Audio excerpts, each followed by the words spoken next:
This is number 6 from the 2025 Algebra 1 EOC.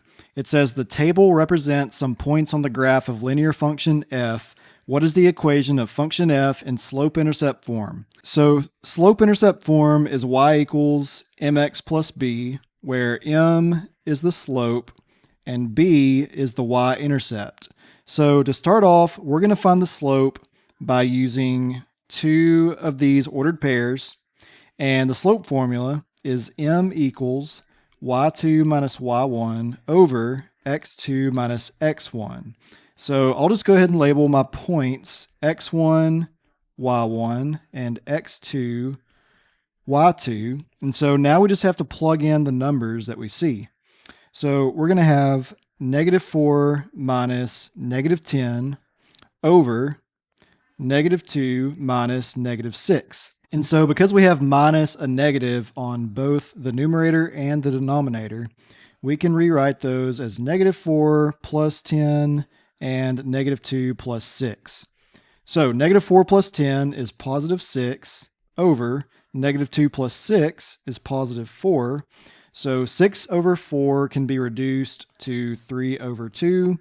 And so that is going to be our slope, and we can plug that in right here in that box. Now there's a couple of ways that we can find the y-intercept at this point. I'm just going to go ahead and use this ordered pair right here and the slope that we just found and plug those in to y equals mx plus b and just solve for the y-intercept.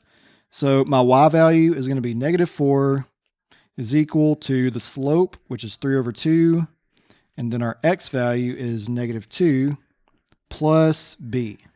And so now we just solve for b. So 3 over 2 times -2 is going to be -3, and that's equal to -4, and we still have a plus b over here.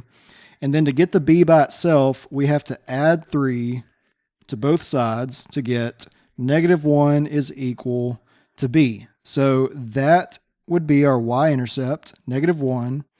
And so that's going to go in that box right there. And so our final answer is f of x equals 3 over 2x plus -1, and that is going to be our final answer. If you're struggling in Algebra 1 or you're just preparing for the Algebra 1 EOC, I want to invite you to try out my platform that I designed for students and parents that need extra help with Algebra 1. You'll get access to every single lesson you'll ever need for Algebra 1, almost 1,000 practice problems with explanations that you can go through, and you can compete with everybody else on the platform to see who can earn the most points from completing lessons and quizzes. If you want to check it out, I'll leave a link in the description.